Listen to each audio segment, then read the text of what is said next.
Are mini LED televisions set to storm Australian lounge rooms? And can the new Apple TV 4K smack down Google and Amazon streaming sticks?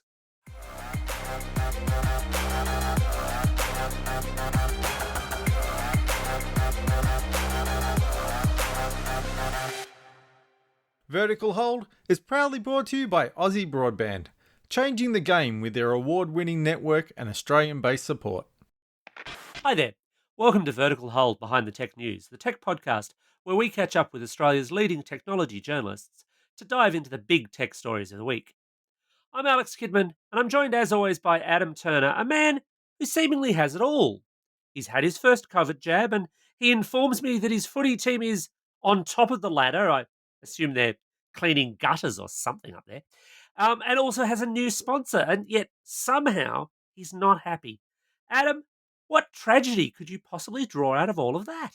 The Footscray, the Western Bulldogs, as people call them, on top of the ladder, love it. And when your team is on record highs, you really don't want to find out that your new sponsor is a cryptocurrency trading platform with a logo on the jumpers. Now, I'm sure the wonderful people at CoinSpot are lovely, right? But with my team on record highs, if Elon starts shit tweeting about the Bulldogs and we plunge down the ladder, there will be hell to pay. Yeah, I could. Okay, I can. I think I follow you. I think I follow you. I mean, worse yet, Footscray might, or the Bulldogs might lean into it and decide to change their names from the Western Bulldogs to the Western Shibbers. And I don't think I could handle that. But the chance would be awesome. Go the Dogecoins! Go the Dogecoins! The mighty Dogecoins. Yeah, it could grow on me. We're also joined once again in the virtual Vertical Hold studios by the man with the plan, Leigh Stark from Pickr. So this week, we're diving into the world of TV, and usually for that kind of thing, we'd rope in Steve Malk. But in this case, we're not so much talking programming as we are hardware. We've reached that point in the year where all the shiny new panels and technologies shown off virtually at CES this year are actually landing on our shores and in our living rooms. But what's actually worth getting excited about? Leigh, it looks like mini LED is the next big thing in television. We've been hearing about it for a while. A few vendors are showing off this year. What is it? Is it worth getting excited about? We haven't seen a lot of it yet, but for the folks at home who don't know much about it, it's basically an evolution of the LED backlighting that's in your TV right now. That probably is in your TV. If you don't have an OLED, you probably have an LED backlit TV. That's just Or a simple as plasma. And if you've got a plasma, hang on to it. Those beauties are gorgeous. if you've got a plasma, I'm surprised it's still running, given that it eventually dies. And Also, your power bills are probably pretty brutal. Yes. probably, I mean, OLED will eventually die as well. OLED and plasma have the same sort of different sort of problem, but the same sort of eventual life issue. But LED backlit TVs, they have an assortment of LEDs behind the LCD, which lights up based off what's appearing on the TV and to control the blacks. And this year, mini LED is basically smaller versions of that, very small versions, thousands of them behind, so that it can control them, control the colors a little bit more aggressively. Last year we first saw them. I think TCL was one of the first brands to have them, and this year almost everyone has them. It's pretty much everyone who isn't Sony has them. Sony's the only brand that doesn't have a mini LED this year, and it's a cool technology. I've not seen a lot of it yet. The iPad Pro obviously has it, only in one of the models this year, in the 12.9. The 11-inch model still has the standard LED backlit. It's a great technology in theory. It's kind of like the half step between LED backlit standard and OLED. And I don't know, I still find myself drawn to OLED TVs over mini LED, but I think they're going to make a big dent for people who can't quite afford the OLED option. The OLED's getting cheaper as well. That's part of the Yeah. problem. If mini LED is the expensive top of the line LED and OLED is getting cheap, more affordable, and most people would argue that OLED is a better picture because it doesn't rely on a backlight at all, then there's a very narrow sweet spot between why would I get mini LED rather than OLED. But in a bright room, maybe? I had this discussion with LG the other day, and I genuinely believe they were so happy to get me out of the question phase because I kept on coming back to Those are the best questions to ask. Yes. totally, absolutely. But the problem was, and it's exactly as Adam puts it, there are about 4 different grades of OLED before you hit the super high end from LG. Just LG alone, there's an A series, a B series, and a C series this year, and the A series is new, and the A series actually brings the B series TV down to a less expensive price, and I don't know why you would pick the mini LED LG over the OLED LG. And strangely enough, LG couldn't give me an answer on why you would do that either. That's the troubling part. There are instances where it will make a lot of sense, like mini LED in monitors. Dell's got a few this year, and that's a really good area for mini LED to appear. Mini LED in the iPad Pro, really interesting because it does actually push the brightness, pushes the contrast up. It's only in one of the models, which is so confusing. But it's probably because of the size of the LEDs and trying to get the technology down. But in the TV sense, if OLED prices are down, I would almost always drive someone to the OLED option because the blacks are actually black when they turn off. In mini LED, they're still not quite black. Close, but not the same. How much of this do you think is also that kind of aspirational towards OLED? Because there's this whole mixed, confusing soup of names for everyone's mini LED. It's not just here's our mini LED TV. It's a Neo QLED or a QNED or a ULED or a thing that sort of sounds like OLED. Are people being deceived here? Are people likely to think I got an OLED but with a U? Yeah, probably actually. I've had this discussion so many times, and it's not just that it's a soup of initialisms and acronyms. Is the real problem that no one really, even from the manufacturer, explains it. So we know that uh, Samsung's take on quantum dot. So quantum dot, for anyone who asks, the QLED as it normally stands, the Q in anything, and Sony calls it triluminous, is just basically a layer of crystals that hones the color. It's like, how close can we get to OLED? Well, we'll put a layer of crystals on the top, and it will kind of increase the vivid quality. Samsung's take coats them in metal, so it apparently improves the quality, but who really knows? And to get Neo QLED, it's just a quantum dot coated in metal with those little mini LED backlight lighting behind it. LG's one is just the quantum dots with the nano lighting. The mini LED lighting. So that's QNED. And ULED is just a weird name Hisense applies to its technology stack. It doesn't mean anything.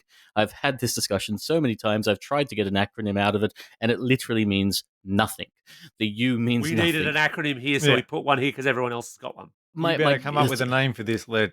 My gut feeling is the U stands for Vida U, which is their operating system, and the LED tells you it's an LED backlit TV. But they'll never that you can't bring them to an actual reasoning. They just say, "Oh, it doesn't.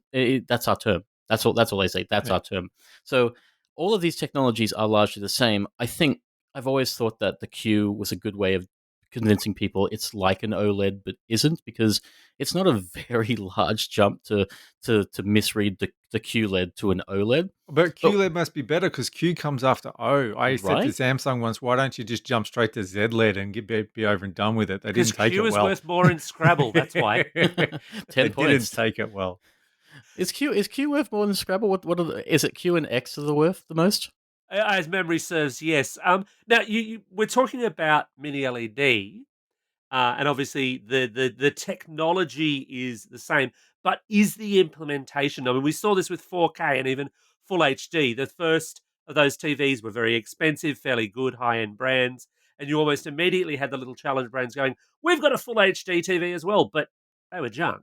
Mm. Is there junk and good mini LED out there? At this point, it's largely all the same. TCL actually has probably the most experience building these things because they had them last year. So they're kind of in the second generation. But much like how LG has the most experience with OLEDs, and there are a couple of, I think there's at least one other player out there doing them, I don't think anyone's going to have a negative experience. I think it just comes down to what the TV manufacturers normally do. So in my experience, Hisense puts their TVs too brightly. I remember a few years ago having this discussion while everyone was asleep with Adam when we were testing a Hisense TV. Everyone was asleep, and we were in back-to-back hotel rooms going, "Is this TV too bright? Yeah, this TV is too bright." Is And it just me or does this TV look bad? No, it's not just you, man. That's Thank right. God. Yeah, and that's typically my experience ongoing with Hisense in general. So my gut feeling is on that one, we're going to see overly bright mini LED TVs that you can control. LG tends to strike a good balance. Samsung can be a little bit pale. I don't think anyone's going to have necessarily a bad mini LED TV. I just don't think it's necessarily going to match typically what an OLED can do. And we know that Samsung is looking still at OLED because that is the holy grail right now as far as TV technology, as no one can really beat what an organic light emitting diode can do. And that's literally the reason why in the high end, regardless of where you go, it's OLED. Sony has high-end OLEDs, which are sourced from LG. LG has its own ones. It's where Samsung we would go. rather die than buy OLEDs from LG. They hate each other's guts. You think Melbourne and Sydney don't get along? Samsung and LG hate each other so much that's why Samsung won't go. Samsung even invented their own version of HDR10 Plus that nobody else supports because we couldn't do OLED and Dolby Vision like LG. Yep. But the thing about mini LED that concerns me is that there's no standard definition for how many lights are in the back, and even that's a dodgy number. Like your first TVs had one backlight behind the whole thing, and so it was either bright or dark, which meant it was very hard to get bright and dark in the same scene, like a bright full moon and dark shadows at the same time. Then they started to break the backlight into smaller sections, so you can make the top corner bright, the back corner dim, and they got to smaller and smaller sections. Now their argument now with mini LEDs, there are thousands of mini LED lights on there, so we could break it into thousands of sections, but no, because they don't do that. What they actually do is there might be thousands of lights, but they're clustered broken into sections. clusters. They're broken into clusters, and so we can't turn each one individually on and off like a pixel. We can turn this square on and off and this square on and off. So they might say we've got 10,000 mini LEDs, but it might only be 50 sections, but you don't know. Every television maker is different in the number of little LEDs they have and how they group them, and they don't grade them. It's not mini LED 10 or mini LED 20. So unless you really dig into the fine print, the mini LED performance could be very different between different panels. It reminds me of the full array sort of backlit sort of stuff. I was reviewing a TV literally overnight. Another one of those lovely hotel stays, and which is I must say though, I think that's a little bit dodgy because they do that because then you can't spend enough time with it to really go. You know what? Now that I've spent a couple of days with this, it's a bit dodgy. I've always told people that the problem with reviewing, reviewing anything, we can apply standards to it. Like it takes 4 days to review a phone properly. You can review a TV in at least, right? It takes a little bit longer to review a computer. You can review a TV in a day, but it's not a great review. And I got to be honest, I brought my wife and daughter to it, and I spent a lot of time reviewing this TV to Frozen and Ratatouille. So they're not my usual testing mechanisms, but they're still there. But you're right, we don't have enough time. It's also not the right installation, and typically hotel rooms look nothing like someone's bedroom or someone's home, so it doesn't really make sense. But what I was going to point out was the TV I was reviewing had a full array backlit, and technically that works the same way as you're saying the cluster of LEDs does, which is just a block of light that turns on and off. Now, are there more lights to improve the dimming? Yes, but as you said, there's no standard to what represents mini LED, and that is a slight problem. At least with OLED, we know what's going on. There's no backlight. Zero. There's no backlight. It's just self-emitting pixels that do a really good job. To further dive into the confusing jargon, we've got mini LED. Is that the same thing as micro LED? No, but I've not seen anyone produce a micro LED yet. I thought they were all concept at the moment. Yeah, but they might be OLED killers when they arrive, though. Yeah. Oh, look, years ago there was a concept that I don't remember. I don't think anyone remembers, called carbon nanotube. Do you guys remember this? Oh, rings a bell. All right, Rings a dead bell, yep. So carbon nanotube was like a CRT produced on a nano level, and the idea was you'd get the quality of a CRT in a thin size. And my understanding was because of the acronym being so, I guess, close to a bad word, a very bad word. It was kind of family-friendly podcast. That's right. It was pulled, but it's like those things like with laser TV. Laser TVs are fantastic, but they're just laser projectors. So until we actually see things that are economical and viable, OLED is still the one to Yeah. turn to. But micro LED should be better than OLED because it's the best of both worlds. Because Mm. mini LED still has a backlight, whereas OLED has no backlight. Instead, the individual pixels light up and they are phosphors or whatever. Micro LED has no backlight and the individual pixels light up, but the individual pixels, each one is an LED. So you get the brightness and the colors of LED, but you get the contrast and the depth of having no backlight like an OLED. It'll be ridiculously expensive, but I think it will be the mother of all televisions when we I see mean, it. I mean, we've got Samsung's variation of that right now, which is like the wall TVs, and those things run on similar sort of blocks to what a micro LED is supposed to be. But they're hideously expensive, as you said, Mm. and they're mostly made for installations, as far as I understand right now. Well, that'd be part of it. Is just trying to shrink the technology down. It would probably be in some ways easier to make one that was 20-foot wide than to make Mm. one that was 6-foot wide. I saw them at CES the last time anyone was allowed to leave the country, and they are spectacular. That they are amazing panels. Yeah. I was at the same CES, I think, with where they debuted the wall, and it was just Mm. like, where okay, yeah, that's kind of impressive. Although, speaking of ludicrously expensive, we are ignoring the overpriced elephant in the room, which is in LG's lineup, and That's not nice to call me. I'm astonished that they're actually bringing this thing to market in Australia. This is their rollable TV. We've talked about this The on the show R1. before. It's a 65-inch rollout TV, so it kind of expands up. It's like a garage door for your a TV. garage door or a cinema screen or that kind of Yeah. thing. 65 inches, but it's $130,000. Gentlemen, which of you is going to buy it first? Oof. Journalism That's pays more so well, than I've people. spent on cars in my entire life. Like, not just a car, every car. I So wouldn't have spent That's that way much. more than I've spent on cars Yeah. in my entire life. I'm in the process of buying an overpriced electric car, and it's still way more. it's not just expensive. It's like a made to order sort of system. So you have to put down 130 grand, and you get it 6 to 8 weeks later. You can't even get it instantaneous. It's like it's terrifying. I don't know people who would buy it, but I suspect there are people in Australia who will. They probably own very large quantities of mining, not the crypto stuff for your bulldogs, but Well, maybe actual that too. mining. Maybe.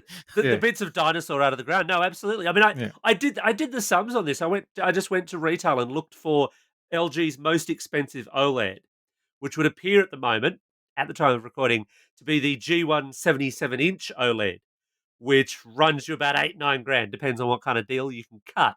You could buy 14 of those and still have change left over for those ludicrously overpriced HDMI cables that they'll try and sell you. From that 130,000, 14 77-inch TVs versus one 65-inch. You could get 6 and make a cube and make like a holodeck and stand inside it. You could probably get enough of those and mount them to the wall and make your own, intro to CES, just like LG does Oh, yeah. normally. It's crazy, but it's not made for us. It's made for people who have more money than sense, and like that's literally what it comes down to. It's the person who would look at a Bang& Olufsen TV and go, "That's a bargain." I don't know who that person is, and Bang& Olufsen does some interesting TVs, but they're never a bargain. That doesn't actually exist. See, what depresses me there, though, is I love this as a concept. I think this idea of we don't have to hang a TV on the wall or have a TV bench, we just have a thing that pops up is great.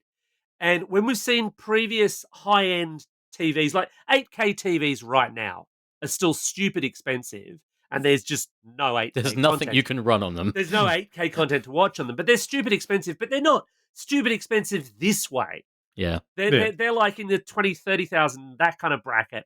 This is $130,000, and that depresses me because it says to me that LG is not really looking at bringing this down into the mass market in the same way that those first OLEDs were really insanely expensive, and now while they're not cheap, they're far more affordable than they used to be. I think the word you're looking for is gimmick. Yeah, no, you're right though. I don't think this is something that most people will care about. I mean, the reality is we have a room for a TV, and that's what we have. We have a place to put a TV. This is not made for those people. This is made for people who have a room, and yeah, they can put a TV in there, but they can also put a book. They don't really care. This is more of a stick of furniture than it is a TV. That extra, it's got that line mode. So anyone who's not read the press release or read our stories on it, and I know we've all written stories on this thing, there's a regular TV mode, there's a mode where it disappears called zero mode, and then there's this mode in between called line mode, which it exists for like a few centimeters of viewing, so you can look at artwork, because that's what a TV is for, and look at music albums for you to play. It's not a TV that most of us would ever even consider. It's a concept for people who have way too much money. So, from one expensive box that lives in your living room to another expensive box that lives in your living room, albeit a lot cheaper, the new Apple TV 4K is with us. And obviously, it is set to take on a lot of streaming boxes, including a lot of 4K streaming boxes, the likes of which we've seen from Amazon and Google and Nvidia and Fetch and just so many others. Leigh, what's worth getting excited about from the house of Apple in TV terms? There's a remote that's harder to lose. Sorry, I find myself finding a hard time to get excited about the Apple TV 4K, and I'm almost finished writing my review. I like it, but it's last year's model with a slightly, oh sorry, it's the 4 years ago model with a slightly different chip and a remote that actually is heavier and Doesn't suck. Doesn't suck. Yeah, I hated the remote on the old one so I much. must be the only person that didn't hate the old remote. I actually prefer the old remote to this one. No, I terrible. must be the only reviewer who does. Every time I talk to this about something, they're like, the new remote's great. And I was like, why? The new remote feels like it gained weight and somehow got worse. I don't know. I must be the only one. That touchpad is just the worst. It is Horrible just user experience. So yeah, it's exactly. It's a horrible user experience. I mean, I've got one because I traded in a bunch of frequent flyer miles last year because I kind of thought, I don't know, I'm going to be flying anywhere for a while, and it was like the best thing I could get at the time. There's a supermoon flight right now, man. But whenever I use it, I just use my phone because the remote is just that bad. Whereas for this new one, yeah, the new Siri remote is.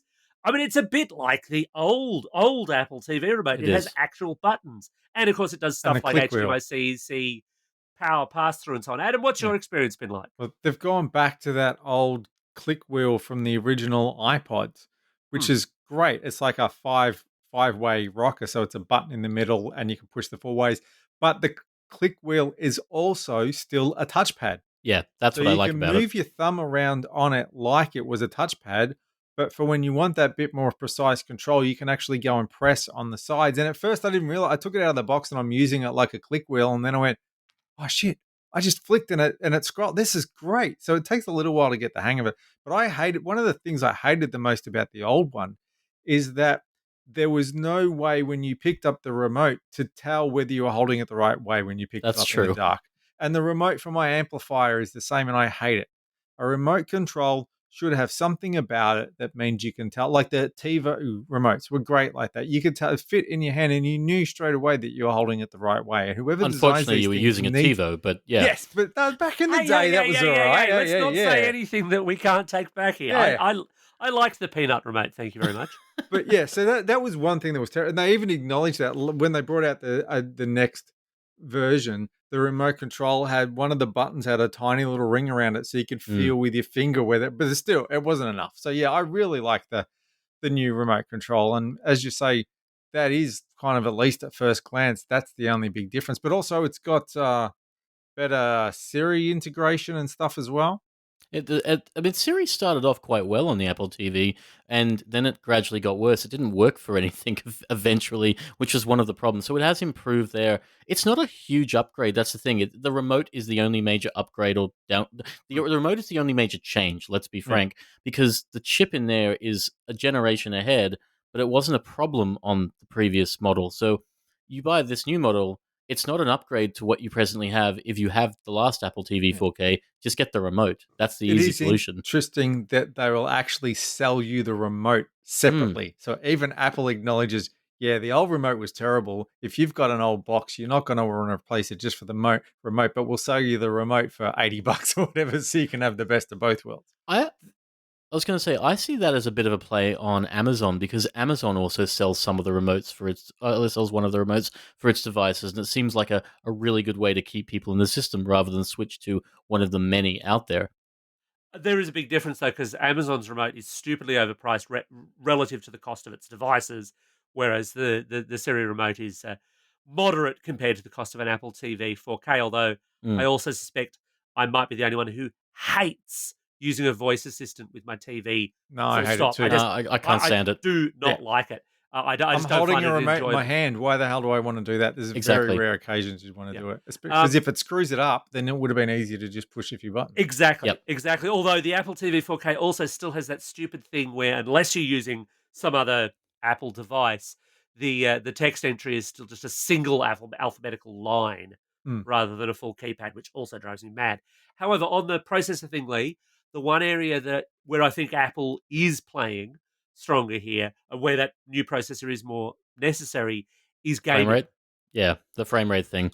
No, it's not well, it's frame rate in gaming, but it's Apple Arcade. It's that whole stay in our ecosystem, and all of our stuff works because the older Apple TV can run Apple Arcade stuff, but there are points where it's not just frame rate; it's downright churning just to get stuff loaded. The newer one is a little better, but I don't know too many people are going to rush out to buy an Apple TV 4K rather than a PlayStation 5 if Or they can like, buy one. or likewise, when you're talking about the Apple Arcade stuff, I don't know a lot of people who are going to pick the Apple TV 4K over an iPhone or an iPad, given that the chips in those are still way newer than the chip that's inside the new Apple TV 4K. It's literally one generation up from where it was before, and I think we're still talking 4 years old now at this point from the chips. Yeah, we are. We are. Although, well, speaking of old technology, for the longest time, and we've already mentioned them, Amazon sold us really old technology here in Australia. You could get that They are the that worst. terrible. What Yeah. was it? I think the most recent one was the Light. But Yes. then they surprised everyone, and they now have full 4K options. And I think we've all checked them out. Adam, what was your take on the 4K Fire TV stick? About bloody time was my take. I just think that Amazon, it's an insult the way Amazon treats Australia. It's always treated Australia as an afterthought. And the fact that we had Amazon Prime Video here streaming in 4K and you couldn't watch it on Amazon's own hardware was just a joke. But yeah, it's a very nice piece of kit. I just don't see why you would buy one over the Google equivalent. In Yeah. America, I can understand because in America, and it's a bit hard to picture from here, but in America, Amazon is the market leader and Google is the challenger because Amazon's always uh, forged ahead in America. It's Amazon Echo speakers are like the incumbent. Whereas here, Amazon just didn't care about us. So Google jumped in, and Google is now the incumbent. If someone's got a smart speaker in this country, it's probably Google. Google does more than Amazon in Australia because they're quicker to integrate with third party services. So, yeah, it's nice. But I don't, unless you're already deep into the Amazon ecosystem, I don't see why you'd bother. Although I will give you an advantage, well, at least I think it's an advantage that the Amazon stuff has over Google, and that's the remote. I reckon the remote on the Amazon is slightly better than that little remote you get with the Google. Mm, They're both kind of cheap and cheerful. yeah. Neither of them are high end, but the Amazon one is a little bigger. It's got slightly easier controls, slightly easier to work out what you're doing in the dark, that kind of thing. I'll give you I that, but not enough to defect from Google to Amazon, though. No, although the other thing there, of course, is Amazon is red hot keen to sell stuff in Australia. So it is you really don't have to look around too hard to get or wait too long to get Mm. one of these at a significant discount. You don't see the Google stuff going down that much all that often. So if you were just on your mainstream catch-ups, Netflix, Disney, and Amazon Prime Video, it'd do the job and it might do the job cheaper. The other thing probably worth noting, and we said this before about Apple TV having the game sort of stuff. The Google stuff also supports, a very large quantity of apps that are actually on the Play Store. Whereas Amazon, look, I don't know much about the Amazon one, but I know that it has to go through the Amazon App Store, and my experience with that has always been a little like the Huawei one, in which is it has stuff, but not quite the same level of stuff. The polite way of saying it's not very good. That's what I was expecting you to say. Yes. So the other thing Yeah. here is that they've upgraded under the bonnet. They've made some upgrades, and so yeah, the new Apple TV 4K has got an improved processor, and it's also gone from HDMI 2.0 to HDMI 2.1. Now, if you are a video file, then you might go, "Hey, that means I can now have a higher frame rate." Now we're talking about 60 frames per second. Leigh, what does that mean? And would your average punter really notice? It theoretically means that you're going to get a smoother picture if your movie is going to play back at that. I don't like high frame rate stuff. I've said this frequently to people that that soap opera look doesn't really appeal to Mm. me. I don't know. I mean, for games, it makes a difference. Clearly, when games are running at that speed, it does look better. But I've yet to see a movie running at that speed that doesn't make me want to tear my hair out. And I The don't have Hobbit much copped a left. lot of flack when they It shot in did. 48 frames per second. Yeah, it look adding the frames is bad enough. It frustrates me endlessly when TVs do that, with the motion throwing it in. It destroys the look that a director is going for, and it makes things uncomfortable. It is the very first thing that I turn off in every TV that I get in for review.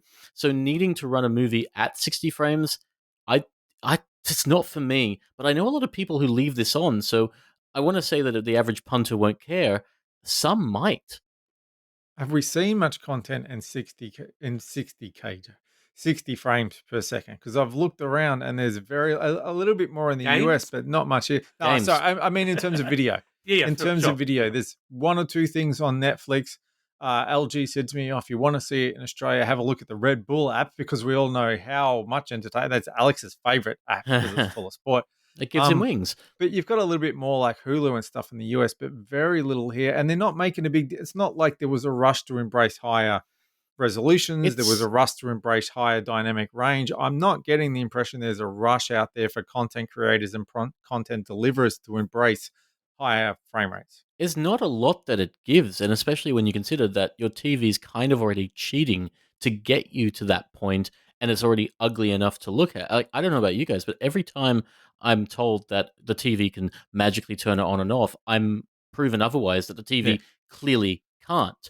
And to see a movie be destroyed very easily by extra frames, it's just not what it looks like. Movies are not supposed to run at these speeds unless they are properly supposed, like properly filmed in that way.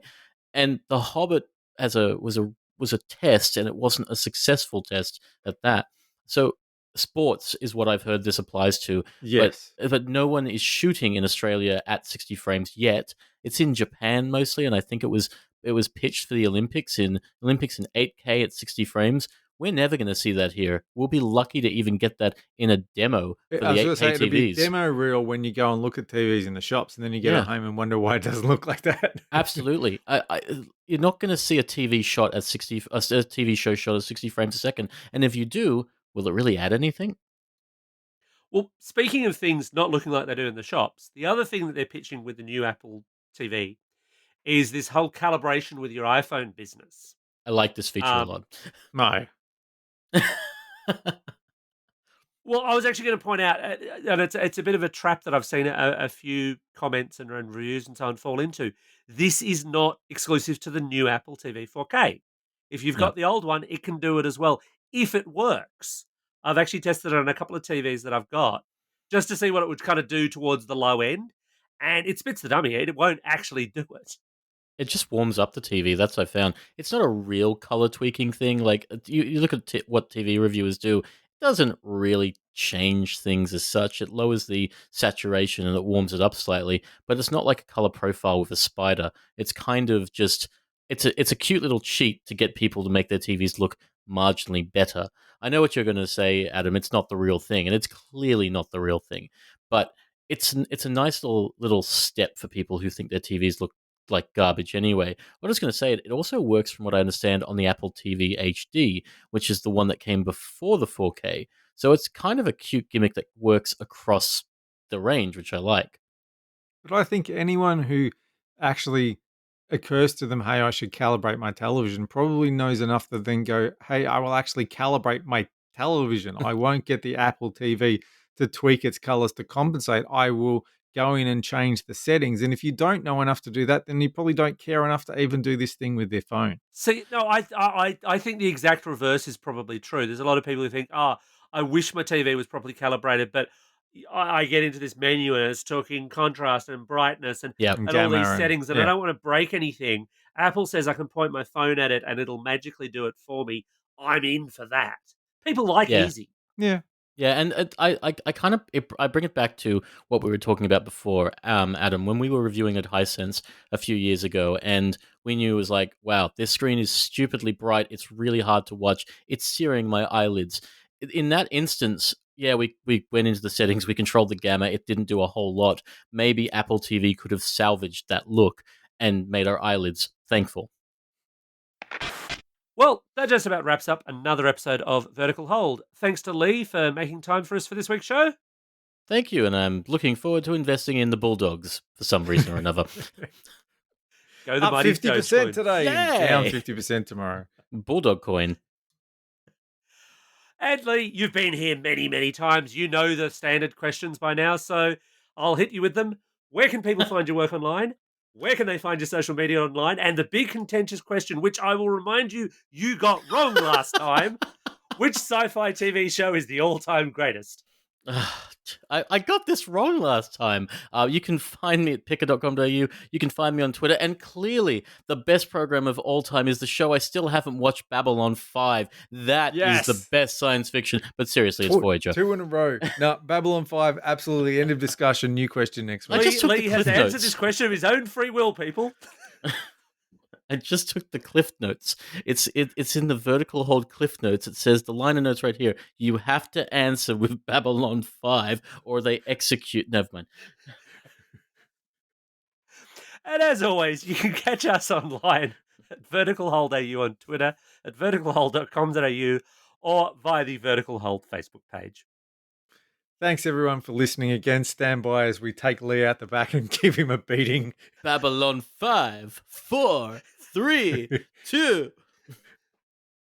Don't forget to tell your very tolerant and understanding friends about us. Leave us a review. We have noticed that, we are reaching new people, and that's really exciting. It's thanks to you, the listener, putting the word out there. So get out there, leave us a review, tell your friends, and help us spread the good word in 2021.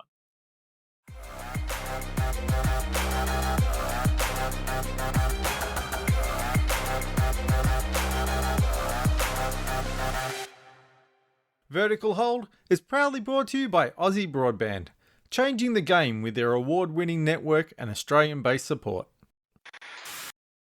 You just have to wait for the lunar, everything to align, right? Wait for the moon, the sun to align, and this will work. Yes.